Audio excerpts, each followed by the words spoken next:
The fundamental process of knowing what information you need and gathering it is one of the keys to living the good life.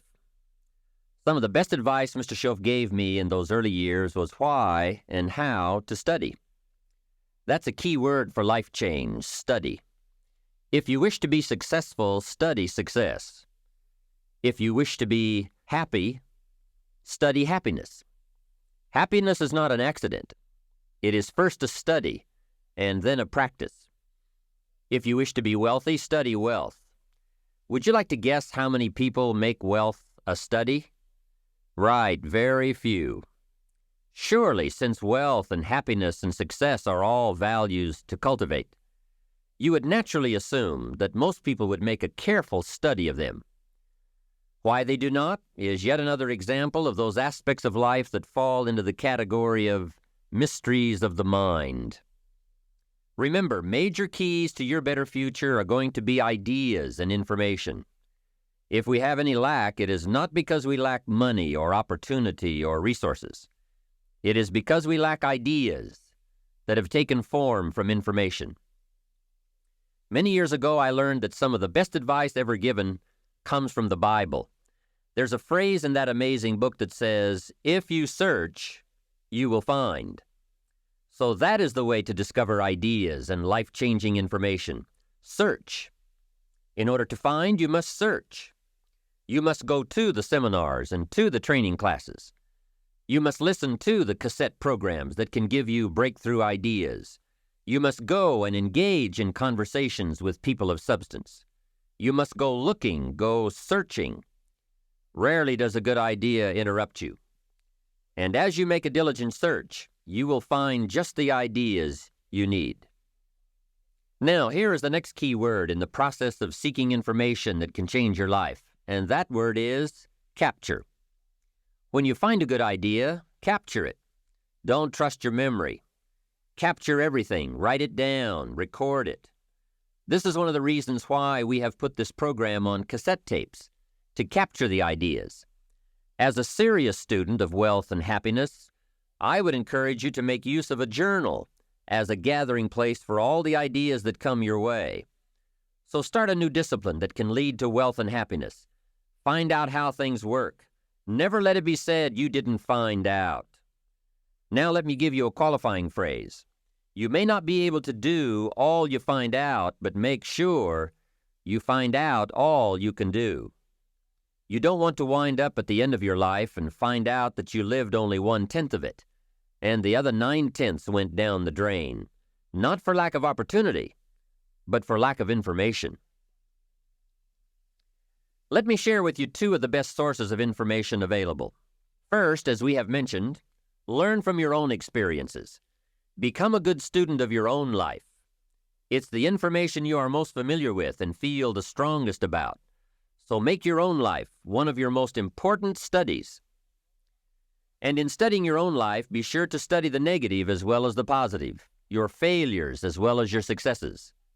Our so-called failures serve us well when they teach us valuable information. They're frequently better teachers than our successes. One of the ways we learn how to do something right is simply by doing it wrong. Doing it wrong is a great school for learning. Now I would suggest that you not take too long. If you've done it wrong for 10 years, I wouldn't suggest another 10.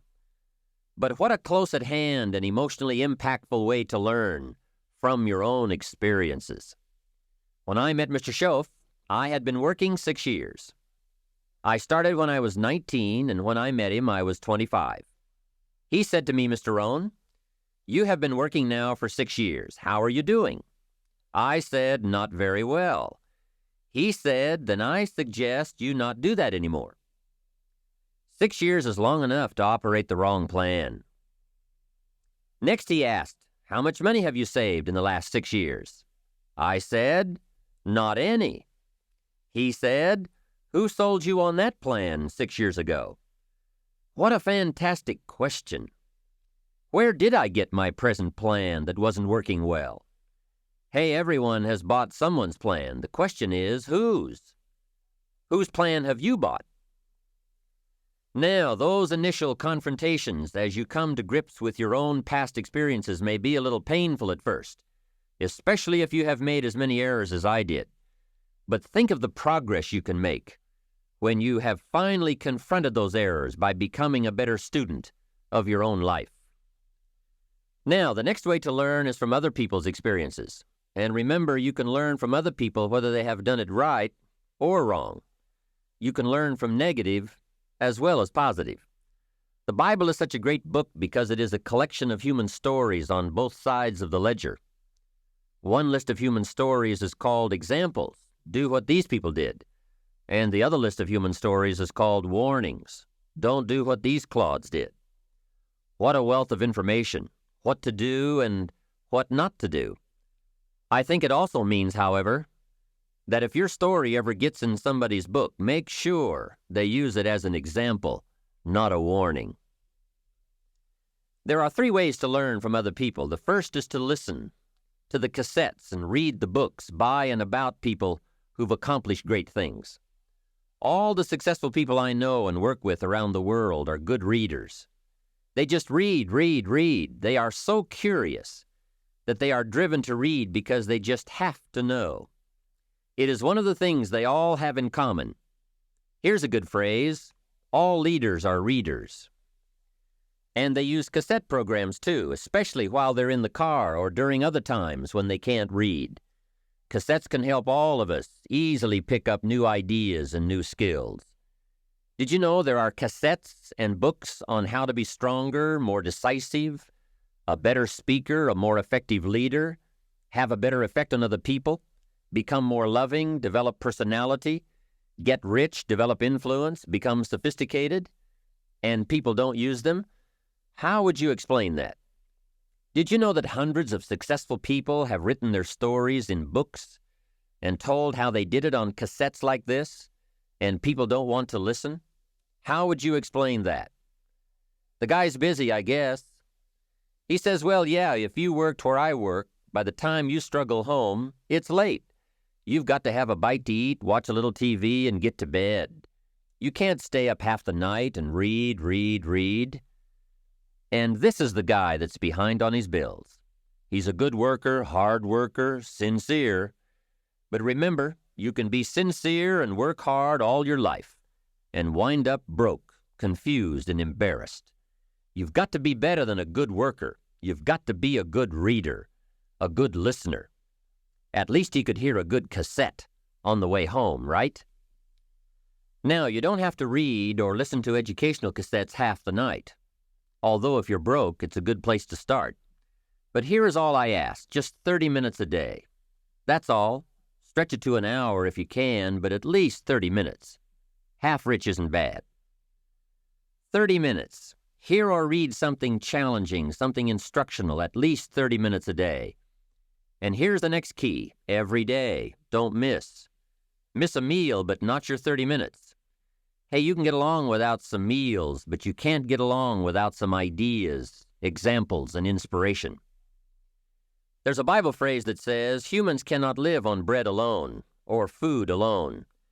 It says the next most important thing to bread is words. Words nourish the mind. Words nourish the soul. Humans have to have food and words to be healthy and prosperous. Make sure you have a good diet of words every day. I told my staff one day, some people read so little they have rickets of the mind. Here is a thought. Why not call good books and cassettes tapping the treasure of ideas? That's it. Tapping the treasure of ideas, like you're doing with this program. And if somebody's got a good excuse for not tapping the treasure of ideas for at least 30 minutes every day, or spending the money and getting the books and cassettes, I'd like to hear it. Some excuses you wouldn't believe. I say, John, I've got this gold mine. I've got so much gold, I don't know what to do with it all. Come on over and dig. John says, I don't have a shovel. I say, well, John, get you one. He says, do you know what they want for shovels? Hey, invest the money. Get the cassettes and books. The best money you can spend is money invested in your self-education. Don't shortchange yourself when it comes to investing in your own better future.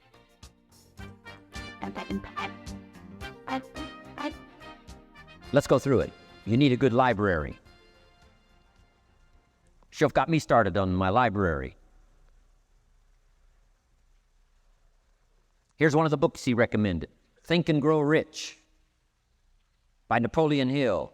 Think and Grow Rich. Shof said to me, doesn't that book and title intrigue you? Think and Grow Rich. Don't you have to read that book? Think and Grow Rich. I said, yes, sir. By Napoleon Hill. I went and found that book in a used bookstore. That's where I had to start. In a used bookstore. I paid less than 50 cents for it. I've still got it. It's one of the rare hardback covers. Think and Grow Rich by Napoleon Hill. Wow, Shof was right. Get a library started. It'll change your life. Any home over $200,000 has got a library. Why do you suppose that is? Wouldn't that make you curious? How come every home over $200,000 has got a library? Does that tell you something? Does that educate you at all? You say, well, I can't afford a $200,000 home.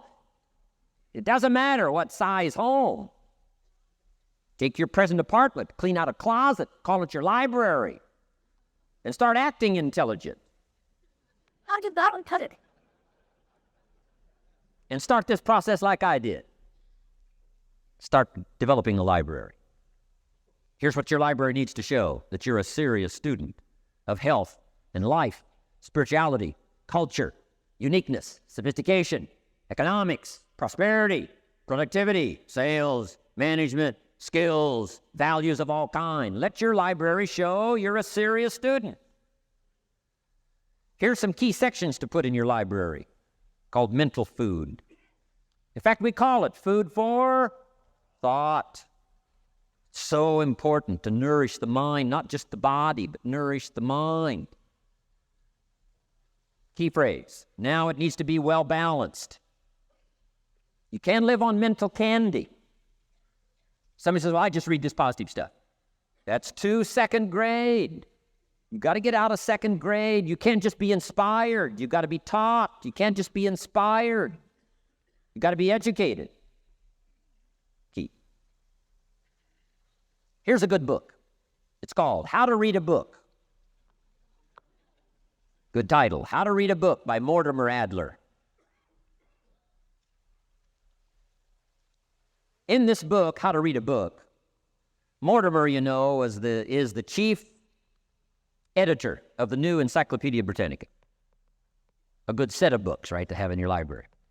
The Encyclopedia Britannica, chief editor, Mortimer Adler. He's in his 80s. He's still active, still writing books. But he wrote this book, How to Read a Book. Now, in this book, How to Read a Book, not only does he give you some good suggestions on how to get the most out of a book. It's one thing to read it. It's another thing to get the best out of it. He'll give you some techniques on how to get the best out of a book. It's very good. But here's what's also in his book, How to Read a Book, a list of what he calls the best writings ever written. The best writings ever written. I've used it as a centerpiece for my library. So I'm just asking you, take a look. If it suits you, fine. If it doesn't suit you, hey, keep looking until you find something to suit you. But well balanced. Let me give you some of that balance. Number one, history. We've all got to have a sense of history. American history, national history, international history, family history, political history. We all need a sense of history. Shortest history lesson, opportunity mixed with difficulty. No matter how far back you go, 1,000 years ago, 2,000 years ago, 3,000, 4,000 years ago, I'm telling you, it all reads the same. Once you understand the thread that it isn't going to change, then what's going to change for my life? Answer, looks like I'm going to have to change. History helps us to understand how it is, what there is to work with, seed, soil, sunshine, rain, and what human beings have done with it in the past. And how many of them have, like I did by age 25, they have messed up. That's what history's for. Be a good student of history. Here's a good book, Lessons of History by Durant. Lessons of History by Durant. This little book is only 100 pages, but I'm telling you, it's so well written, you'll be intrigued, as I was. This little book, Lessons of History by Durant.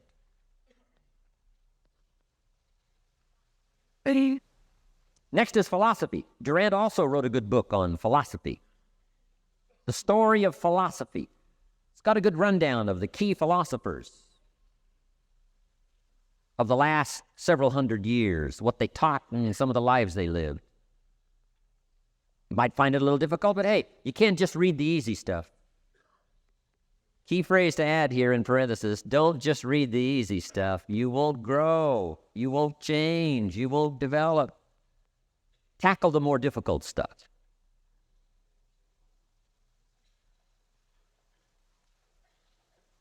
Next, novels. Novels are good. Sometimes an intriguing story keeps our attention so that the author can weave in the philosophy he or she is trying to get across. Ayn Rand was probably better at that than anybody else I could possibly think of. Atlas Shrugged, some of those towering novels.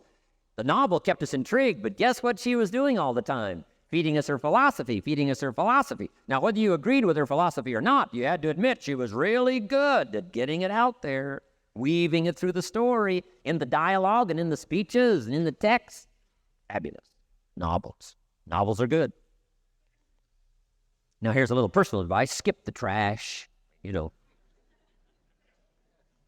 Somebody says, well, sometimes you can find something valuable in a trashy novel. I wouldn't go through it to find it.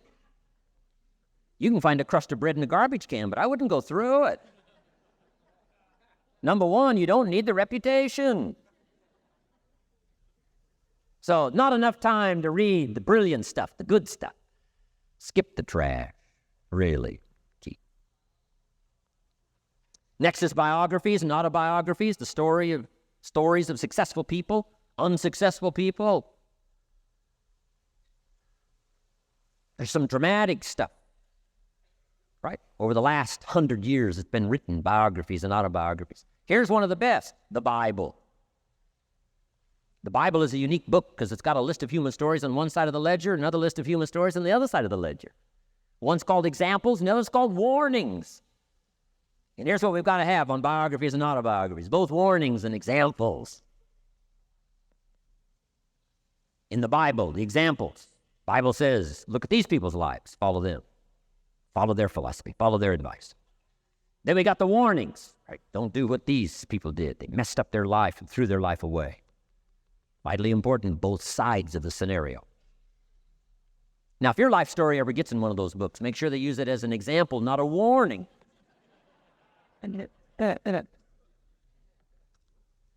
Sure. Also, we need balance, both sides, balance, good and evil, biographies, autobiographies. You need a book on Gandhi. You need a book on Hitler.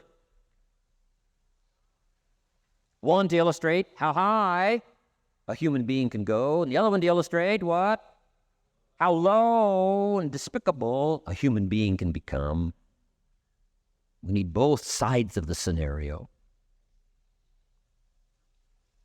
Next, accounting. Got to have a little, at least primary view of accounting. Kids have got to start learning the difference between a debit and a credit.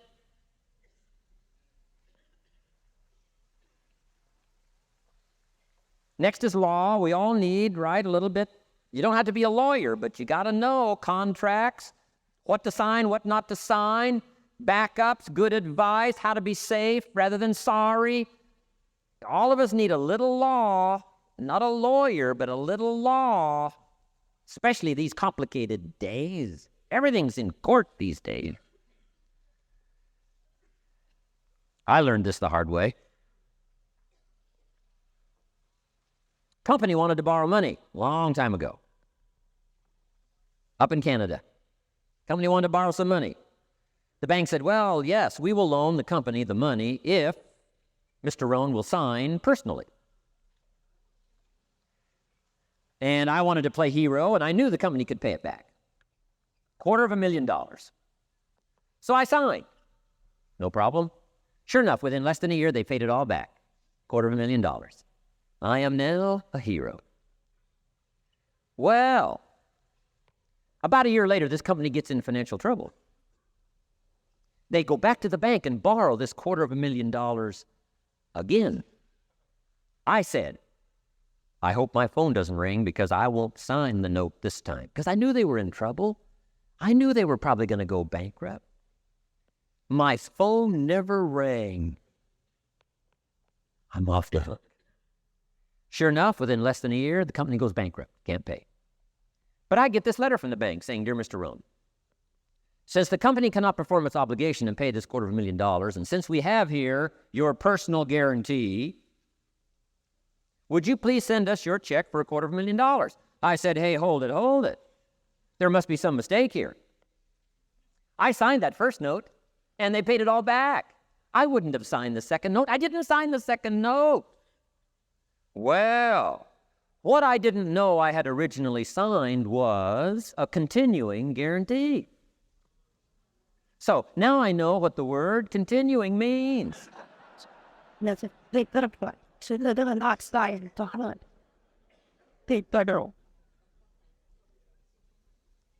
I'm asking you to study a little law, know what to sign, know how to defend yourself, right? Say, hey, we'll get back. Don't sign too quickly. I mean, there's all kinds of things here. Be a student. Don't be lazy in learning. How to defend as well as nourish. How to grow as well as take care of your enemies. You got to learn. Let your library indicate that you're a serious student about personal relationships with your family, gifts and skills, economics, and all the rest.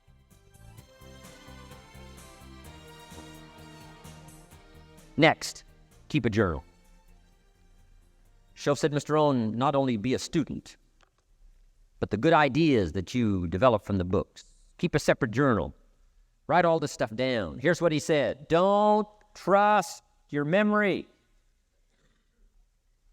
If you're serious about becoming wealthy and powerful and sophisticated and healthy, influential, cultured, unique, keep a journal. Don't trust your memory. If you listen to something valuable, write it down. If you come across something important, write it down. Write it down. Now, I used to take notes on pieces of paper and torn off corners and backs of old envelopes and restaurant placemats and long sheets and narrow sheets and little sheets and pieces and thrown in a drawer. Found out, best way, keep a journal. I've been keeping these journals now since age 25. It makes up a valuable part of my own learning, and it's a valuable part of my library. My own journals now form a good portion of my own library. The stuff. I'm trying to get kids to do like I do, be a buyer of empty books. Kids find it interesting I'd buy an empty book. Especially at my status in life. What did I pay for this one? $26. Kids say, $26 for an empty book?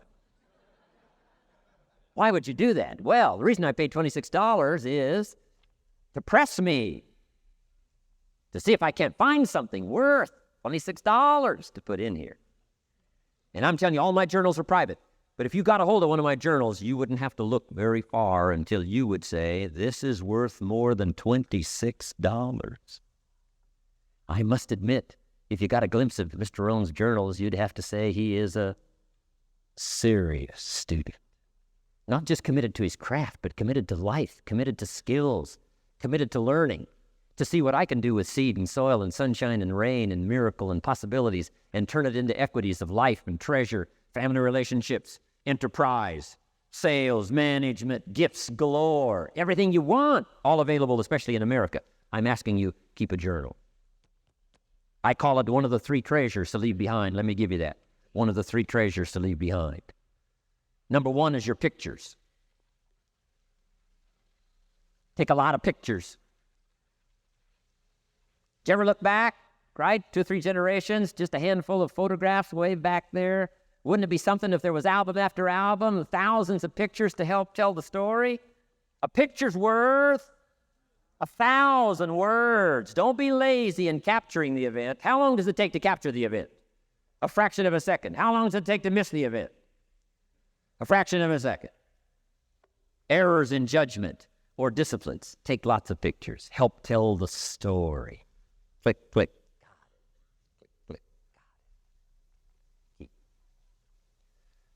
I go to Taiwan to lecture. Taipei, Taiwan. Grand Hotel. Neat place to do a weekend seminar. I got 1,000 students. Guess how many cameras? 1,000 cameras. They all bring their cameras. They wouldn't miss the event, take pictures.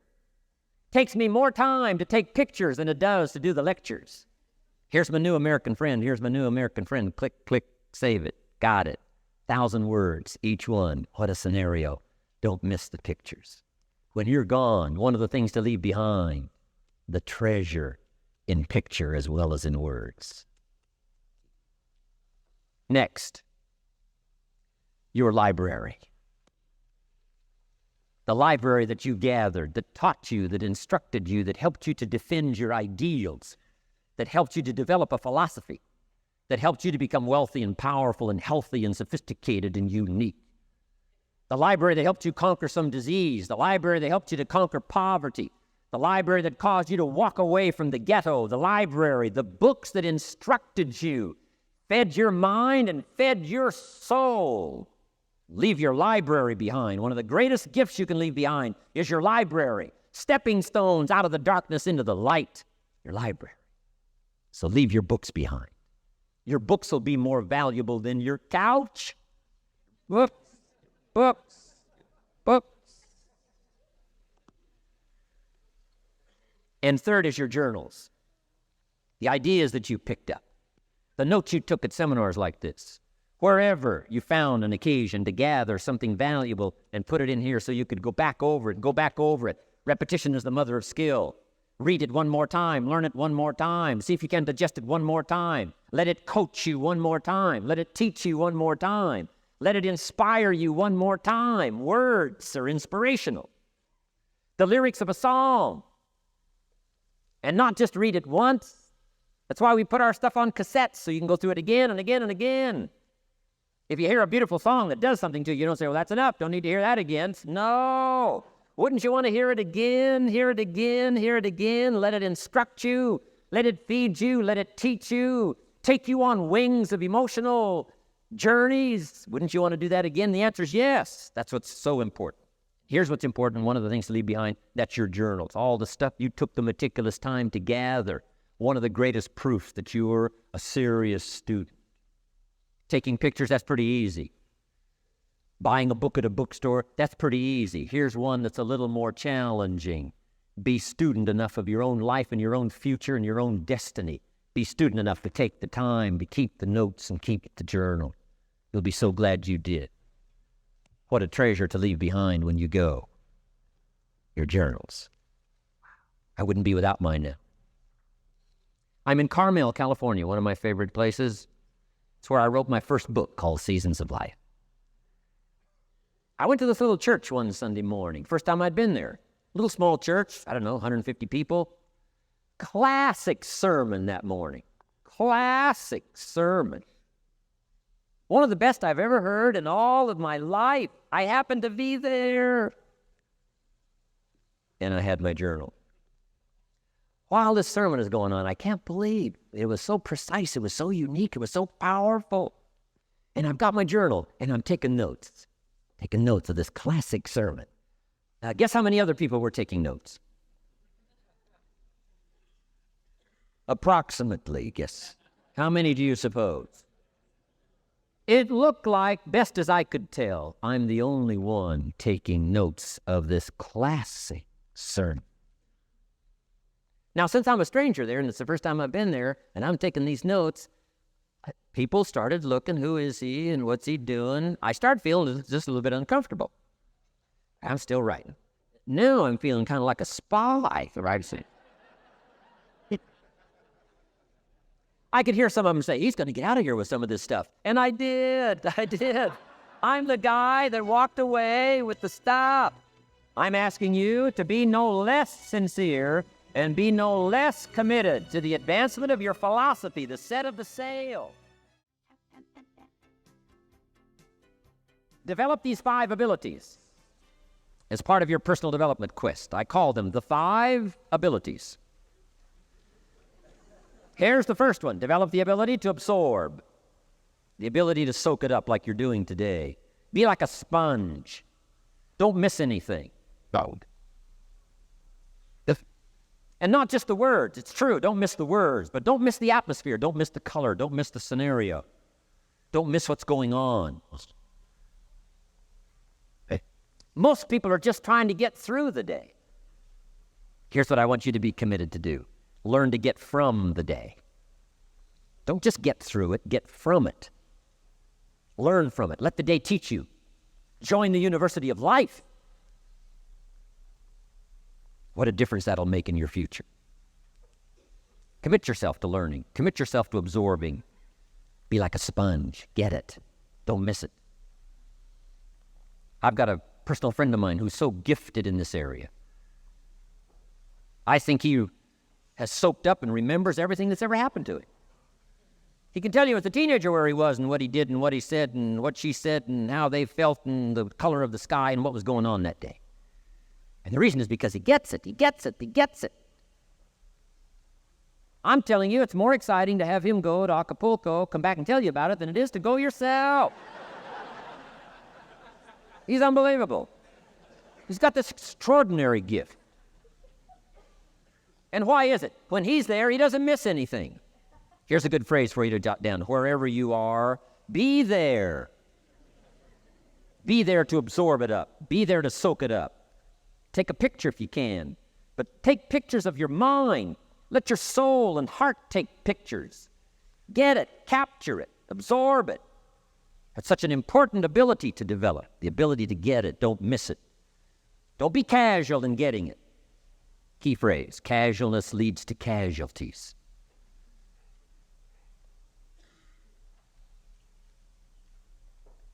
Second, learn to respond. The ability to respond means let life touch you. Don't let it kill you, but let it touch you. Let sad things make you sad. Let happy things make you happy. I'm telling you, give in to the emotion. Let the emotion strike you, not just the words, not just the image. Let the feeling strike you. Let the emotion strike you. Here's what's important. Our emotions need to be as educated as our intellect. Our emotions need to be educated as well as our intellect. It's important to know how to feel. It's important to know how to respond. It's important to let life in, let it touch you. I'm the greatest guy in the world to take to the movies. I get into a good movie. I want a good movie. Make me laugh, make me cry, scare me to death, teach me something, take me high, take me low. Just don't leave me as I was when I came in. Touch me. Do something to me. Wow. I picked up the newspaper in Australia. The advertisement says, see Dr. Zhivago on the big screen. I said, my guy, I got to go see it on the big screen. I'd seen it, 2 or 3 times before, but the big screen, I love the old theaters, right? The balconies and the chandeliers and the draperies and all the stuff, the big screen. So I go one more time, see Dr. Zhivago, and sure enough, I'm swept away one more time. Story of the Russian Revolution, Dr. Zhivago, and that whole scenario. I had always missed the importance of the ending of that movie until this time.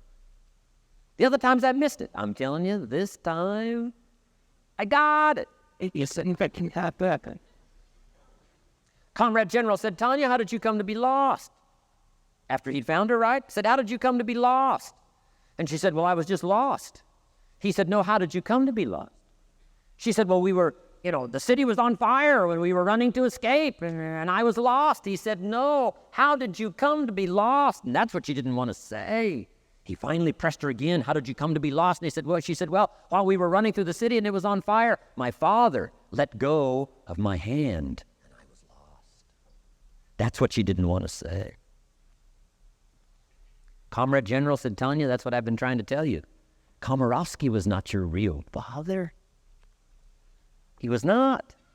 I'm telling you, I've been looking all over for you, and I think I found you. This man, my relative, Dr. Zhivago, the poet. I'm telling you, he was your father.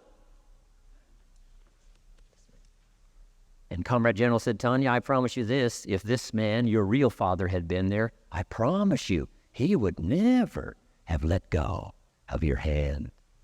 And I got it. This time I got it. The other times I'm eating popcorn waiting for the movie to finish. I mean, this time I got it. I got it. I'm asking you to get it. Absorb and respond. We've covered the first two abilities in the personal development quest. One is the ability to absorb, don't miss anything, pay attention. Things are moving so fast these days, you got to pay attention, pick it up, soak up the colors, soak up the sounds, soak up what's going on. Second, respond, let life touch you. Let the emotions affect you as well as the sights. Now here's the third ability, develop the ability to reflect. Reflect means go back over, study it again. Go back over these notes that you're taking today. Go back through the cassettes one more time. Read the text one more time. But there's more to it than that. Go back over your day. I call it run the tapes again, so that the day locks in firmly. Here's some good times to reflect. One, at the end of the day. Take a few minutes at the end of the day. Go back over the day. Who'd you see and what'd they say and what happened? How'd you feel? What went on? So that you capture that day. A day is a piece of the mosaic of your life. Number one, don't treat it casual. Number two, get from the day. And then number three, go back over the day so that it locks in that experience, the knowledge, the sights, the sounds, the panorama, the color, motion, picture of the day. Just lock it in so that it will serve you for the future, having that day, not missing it. Next, take a few hours at the end of the week, called time to reflect. Go back over your day timer, go back over your calendar, go back over your appointment book. Where did you go and who did you see and how did it feel and what went on? Capture that week. A week is a pretty good chunk of time. Next, take half a day at the end of the month, called time to reflect. And do the same thing again. Go back over what you read. Go back over what you heard. Go back over what you saw. Go back over the feelings to capture it so that it serves you. Next, take a weekend at the end of the year to establish this year now firmly in your consciousness, firmly in your experience bank, so that you've got it, so that it never disappears. Good ability to acquire, the ability to reflect. Go back over. Remember. Remember. Remember.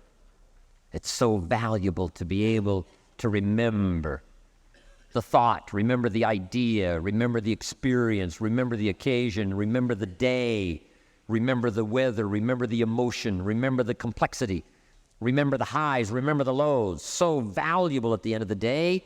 Lock that day in.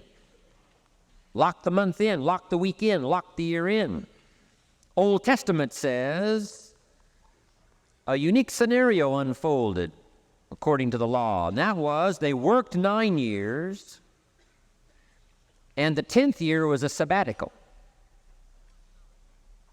The 10th year, work 9, take the 10th year, and not just to relax, not just to replenish, not maybe just to get physically in shape. Change of pace, we call it in the modern society, but not just for that. I'm sure that in ancient days, that sabbatical was to go over the last 9 years, what went right and what went wrong, and what worked well and what didn't work well.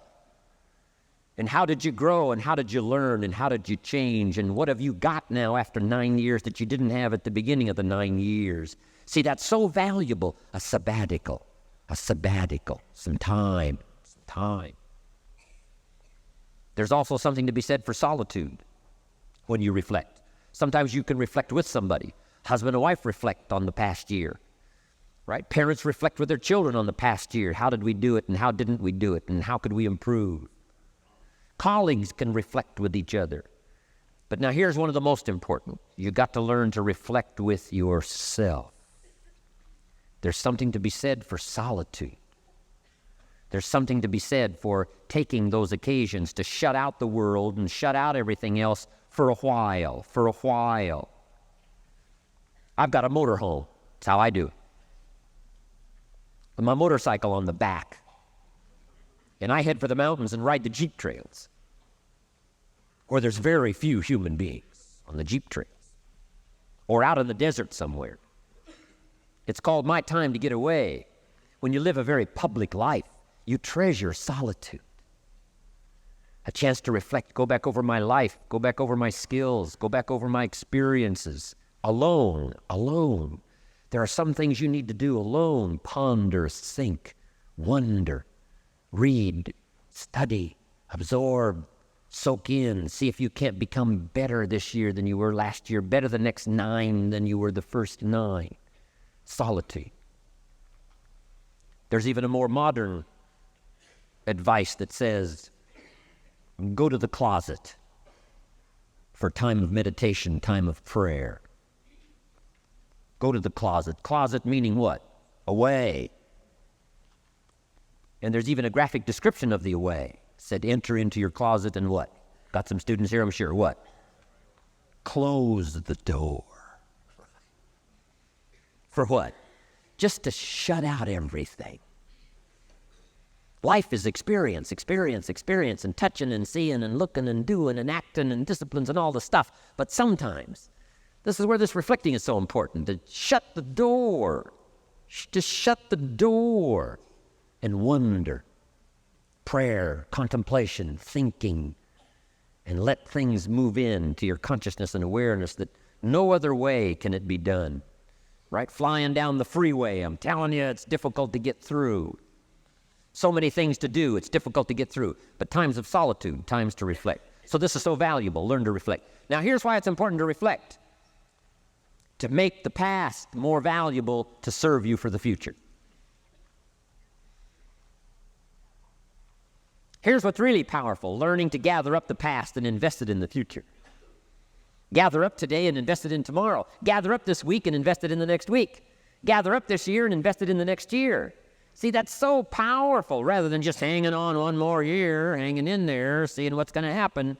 Learn, study. This is part of the personal development quest, becoming better than you are, more valuable than you are, not just in terms of economics, in terms of motherhood, in terms of fatherhood, in terms of being a better brother, a better colleague, making a better contribution to the family, to society, to the community, to the church, to the office, to the commitment, to the partnership. Doesn't matter what it is that has value. Work on yourself, then you bring more value to the partnership, to the marriage, to the franchise, to the corporation, to the enterprise, to the community, to the nation. Self-development, personal development. The best contribution you can make to someone else is self-development, not self-sacrifice. Self-sacrifice only earns contempt. Self-development earns respect. Pity the mother who says, I'm just going to give up my life for my children. Self-sacrifice is not noble. Self-investment is noble from self-development. If I work on myself and become more valuable, think of what that'll do for our friendship. I used to use the old expression, you take care of me and I'll take care of you. I found out how shallow and short-ended that was. And I changed it to read like this, I'll take care of me for you, if you will please take care of you for me. And this is part of it, the personal development, that we work harder on ourselves than we do on our job. Now we bring that to the friendship. Now we bring that to the marriage. Now we bring that to the family relationship as a father, as a mother. And we develop the strength and we develop the power. That's key. And it takes, I think, this scenario of disciplines, these abilities, to acquire those gifts and those skills, that value, so that we bring more. Now, we bring more to the next week. We bring more to the next month. We bring more to the next year. If you follow this, absorb, respond, and reflect. Here's number 4, develop the ability to act. Take action. Not hasty if it isn't required, but don't lose much time. Here's the time to act. When the idea is hot and the emotion is strong. That's the time to act.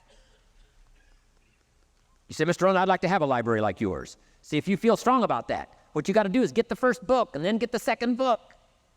Before the feeling passes and before the idea gets dim, action pronto, action immediate, action as soon as possible. Because if you don't, here's what happens. We call it the law of diminishing intent. We intend to when the idea strikes us. We intend to when the emotion is high. But now if you don't translate that into action fairly soon, now the intent starts to diminish. And a month from now, it's cold. A year from now, can't be found. So act. Set up a discipline when the emotions are high and the idea is strong and clear and powerful. That's the time to set up the discipline. Somebody talks about good health and you're stirred. Says, right, I need to get a book on nutrition. Get the book before the idea passes and before the emotion gets cold. Go for the book. Start the library. Start the process. Fall on the floor. Do some push-ups. Action. Got to take action. Otherwise, the wisdom is wasted. Otherwise, the emotion soon passes. Unless you put it into a disciplined activity. Capture it. Disciplines is called how to capture the emotion and how to capture the wisdom and translate it into equity. Disciplines. Now, here's what's important about disciplines. All disciplines affect each other.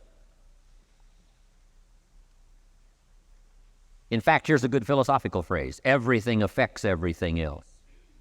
Nothing stands alone.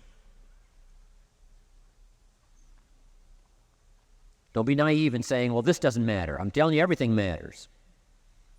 There are some things that matter more than others, but there isn't anything that doesn't matter. Okay. We all pity the man who says, well, this is the only place I let down. Not true. Key to take home. Every letdown affects the rest of your performance. Every letdown affects the rest. This is part of the educational process on personal development. If you don't take the walk around the block, you probably won't do the apple a day.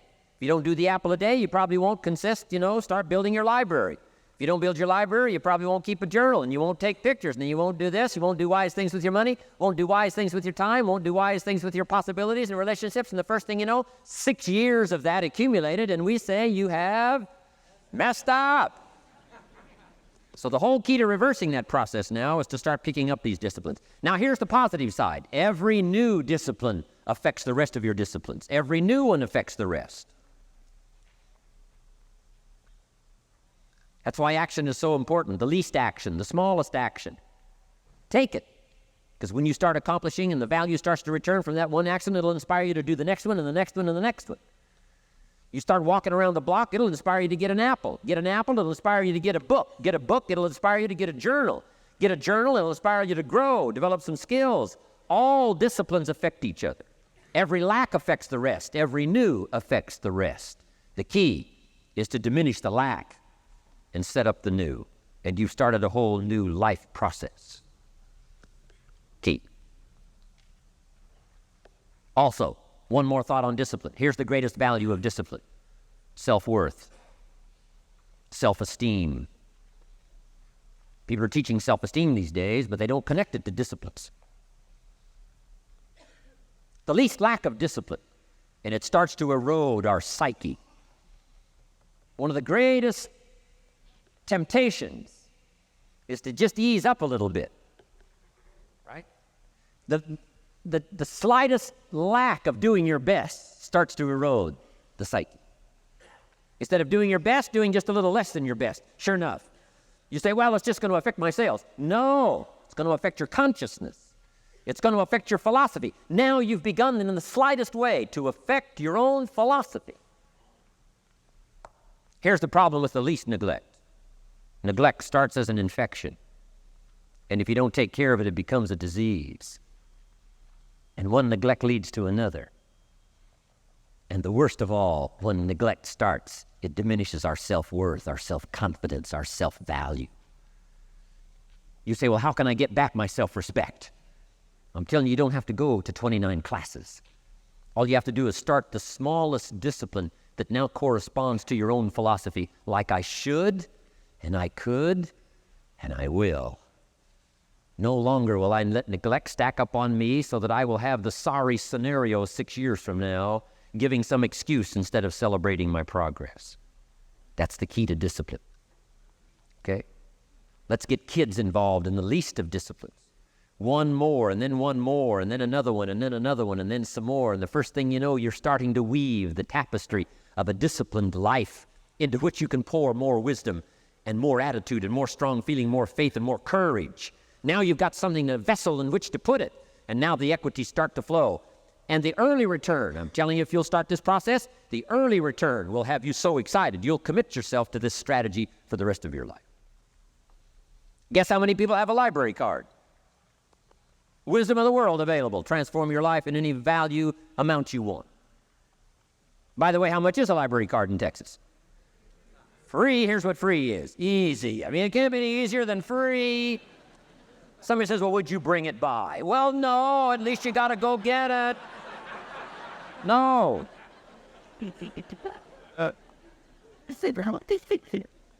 Wisdom of the world available. Transform your life spiritually, socially, personally, economically, and every other way. Teach you how to be rich and powerful and sophisticated and healthy, influential. How many people have a library card? Answer, 3%.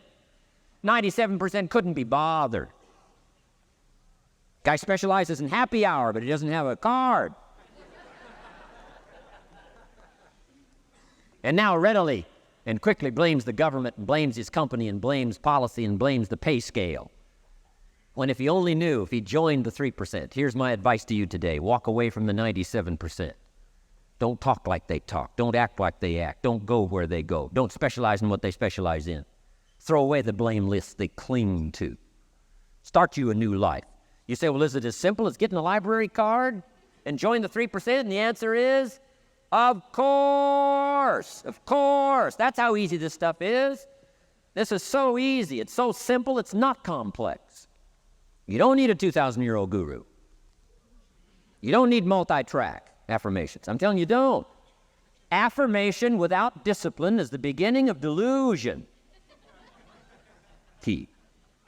Don't let somebody sweep you into some contrary way to nature itself says, unless you labor the miracle of the seed and the soil and the seasons and God and all the other stuff that's available, sunshine and rain, that's not available to you by affirmation. It is only available to you by labor. So labor well. Okay. Now here's the last clue on discipline. Do the best you can. I've got a good question for you. Is the best you can do all you can do? And the answer is no. Strangely enough, if we all fell on the floor right now and did as many push-ups as we possibly could, and let's say for some reason you haven't been into push-ups lately, I can't imagine why, but let's say the best you can do is 5.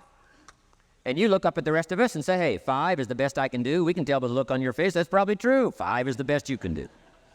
Now, is 5 all you can do? The answer is no. If you rest a little, you can do 5 more. Wow. And if you rest a little, you can do 5 more. And if you rest a little, you can do 15 more. How did we get from 5 to 15? It's a miracle. And if you rest a little, you can do 15. Rest a little, you can do 15. Rest a little, you can do 20. How did you get from 5 to 20? It's a miracle. Did you know you can keep doing that? Do a little more, rest a little, do a little more, rest a little, and finally get up to 50 push-ups? Is it possible to get up to 50 push-ups? Of course. How do you go from 5 to 50? It's a miracle. How do you get a miracle going? Number 1, do what you can. Don't leave out what you can, from writing a letter to your mother in Florida. Start cleaning it all up. 2, doing the push-ups. Go from 5 to 50.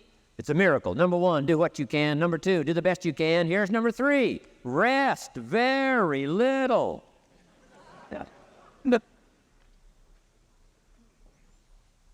Don't rest too long.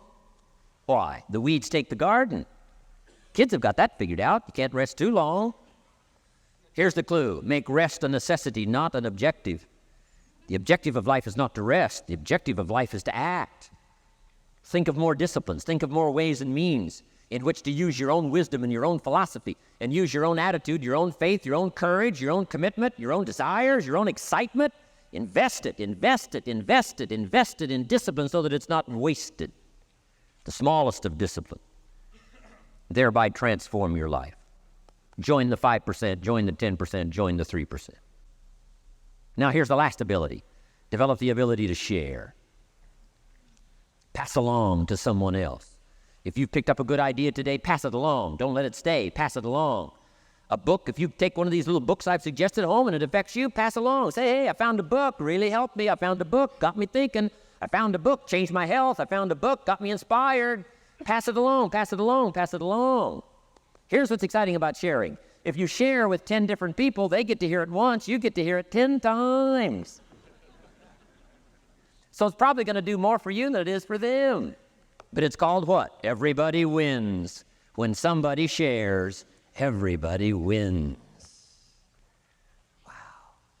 Share your ideas, share your experiences, share your knowledge. You can have just as much pleasure as I do. I said, giving this seminar, this is one of my joys in life. Give a seminar like this, make the best investment I can of words and spirit and heart and soul and time, energy. I don't have to work this hard. But I gladly work this hard. Why? I want the return. Your words touch my life. See, that's heavyweight stuff. You can't buy it with money. But I'm telling you, you can get the same thing started by recommending a book. Somebody will read that book, and then they'll read another one, and they'll read another one, and they'll come to you someday and say, you got me started. That book you recommended turned my lights on, turned my mind around, got me thinking, got me pondering, and I've been on track ever since. You can get just as much praise as I do if you'll share with your children, share with your colleagues, share with everybody that comes within your grasp. Share. Now, here's what sharing does. Not only helps you, helps the person you share with. Here's what else it does. Makes you bigger than you are. If I had a glass of water up here and it was full, question, can that glass hold any more water? If it's full, if the glass is full, can it hold any more water? The answer is yes. But for it to hold more, you got to pour out what's already in. That's what I'm asking you to do. If you're full of ideas, if you're full of good things, I'm asking you to pour it out, pour it out, pour it out. Why? I'm telling you, more will be poured in, poured in, poured in. Next, when you do pour out, you become bigger. Not like a glass that stays the same. Human beings have the ability to grow in consciousness and awareness and capacity. It's unlimited capacity. I found out kids don't lack capacity. In Europe, the kids speak what? 2, 3, 4, 5, 6 languages. When I grew up, my father spoke German, never taught me. My mother spoke French, never taught me. They were trying to get away from all the old world languages back then. Had no concept how valuable languages were going to be in the future. Just didn't know. So they abandoned the German, abandoned the French. I could have learned all 3 languages instead of just English. My girls went to school in the Beverly Hills. They've turned that around. In first grade now in Beverly Hills school system, they offer 3 languages besides English. French and German, Spanish. Why? Because kids can learn 2 languages just as easy as 1. Question, how many languages can a child learn? Here's how many. As many as you'll take the time to teach them. They do not lack capacity. They only lack teachers. Wow. And I'm telling you the same thing is with you. You don't lack capacity. But here's how you expand your capacity. And that is to share what you've got. Now you get bigger. Share some more, now you get bigger. I'm here for a very self-interest reason. If I share with you, my consciousness grows. If I share with you, I get to hear this again. Somebody asked me not long ago, said, Mr. Rohn, how are you doing with all this stuff? You get on everybody's case pretty hard. How are you doing with all this stuff you teach? I said, well, best I can share with you is this. Listen to me very carefully, but don't watch me too close. This stuff's easier to lecture on than it is to do. I understand that. I'm working on it just like you. But hey, pour out what you've got so that your capacity grows. Now, why should you want your capacity to grow? Very self-interest reason. Here it is. To hold more of the next experience. Some people can't be very happy. You could pour happiness out on the whole world. Some people can't be very happy. Why? They're not big enough. If you're small, you don't get much. Small in comprehension, small in the ability to think and wonder, small in appreciation, no matter how much is poured out. Prosperity can be poured out on the whole country. Some people don't get much. Why? They're too small in their thinking, too small in their ability to share, have not expanded to their full capacity. Don't be like that.